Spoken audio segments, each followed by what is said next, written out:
Hi, so those who've met me before probably know why I'm wearing protective glasses. I've got a very sharp scalpel and a very expensive pair of Nike racing shoes. So if you want to see these ones get it, watch on. So previously I modified this pair of Vaporfly 4%.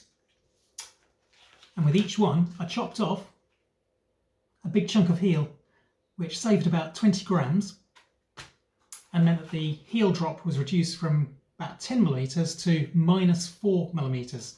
So they're actually thicker in the forefoot than they are in the heel. So I'll explain why I've got this thing about chopping the heels off my shoes.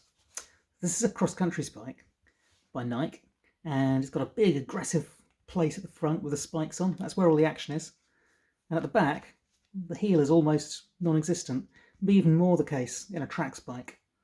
So if the manufacturers want you to run fast cross-country or track, they give you something with basically almost no heel. However, if you're road running, this is a racing shoe from ASICS, they give you a big thick heel. And this is completely useless to me. I've done 700 miles in these shoes and there's no wear on the heel at all. This is just dead weight. Also, if I chop it off, it means that my heel sinks a little bit lower onto the ground. That stretches my Achilles a little bit more and hopefully gives me a little bit more rebound. And you've got to remember that any spare weight on the shoe is weight that you have to accelerate, lift up and decelerate with every step. So it counts a lot more than weight on the rest of your body. So currently these Next Percent weigh a total of 432 grams. So about 216 each. They're not exactly the same. And that's heavier than my modified Vaporfly 4%. So I want to make that a bit lower. So I've got the Next Percent here, and officially they have an 8mm heel drop. So the heel is actually 8mm thicker underneath the foot than the forefoot is. So if I just want a neutral shoe that's flat, I should take about 8mm off the back. Maybe we'll go for about 10mm actually. In for a penny, in for a pound. And then I'm just going to sight along the shoe so it's in kind of a straight line with the midsole. And then mark a line that I can follow.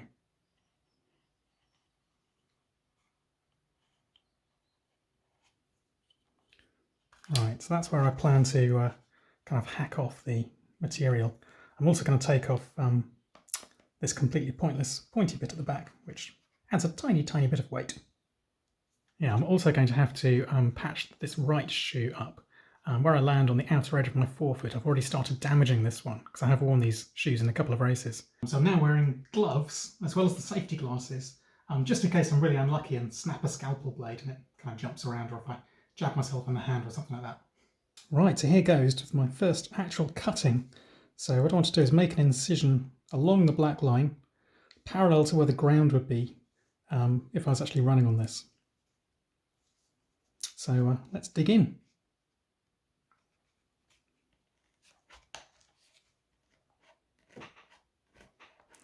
I'm really hoping I don't hit any carbon fibre.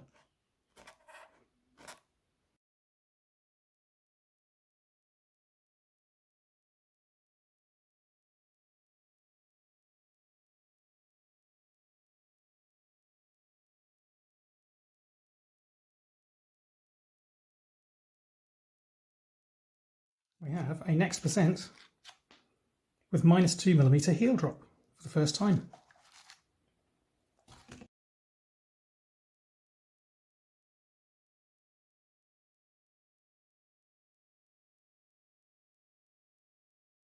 Total weight now is 408 grams. So I've saved about 409. So I've saved 23 grams. And we have 23 grams. Conservation of mass. So I'm just going to put some dobs of this shoe goo on the heel. And that's so that if I'm on a slippery surface, like those stone tiles around the Cutty Sark in the London Marathon, or going down a hill in a hilly race, and it's rainy, then I won't find myself skidding over, because this exposed foam otherwise is very slippery on wet surfaces.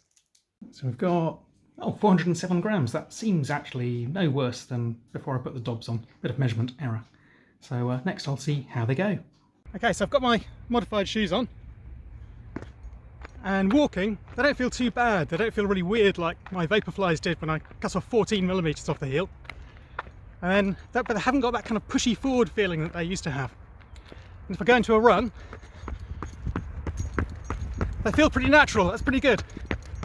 Here I go in the new shoes. So I land kind of on my forefoot or midfoot on the outer edge, and my heel just touches the ground lightly, and I take off again. And admittedly this was with fresh legs, but I think it's representative of what I do even in a marathon.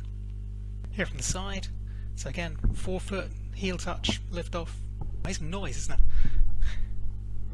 So forefoot, midfoot, heel touches, on we go. So it's all about the forefeet. My heels do touch the ground, but they just don't need a lot of padding there. Right, so I've gone to the Essex Marathon today to try out my new shoes in a real race for the first time. Conditions are pretty good.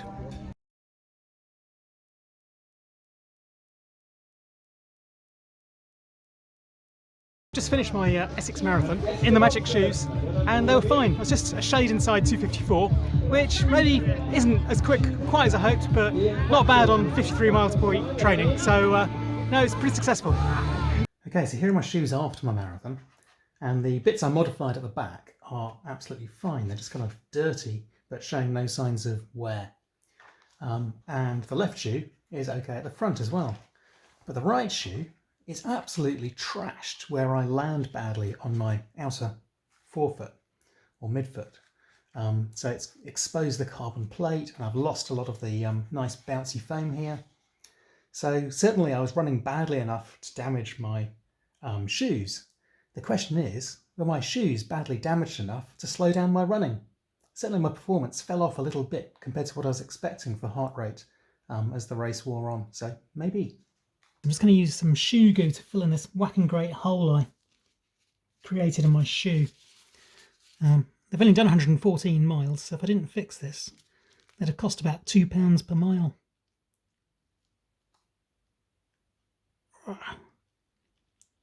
So I've got some sticky tape there to kind of hold the goo in. Just covering up the carbon fibre plate there, where it's poking through.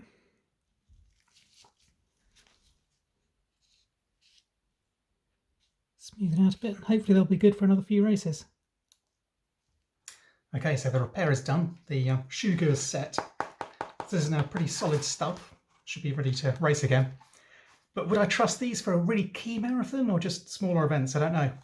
If I buy another pair to replace them, then having both pairs in parallel means I could do an efficiency experiment, running alternate laps in these shoes or the standard ones.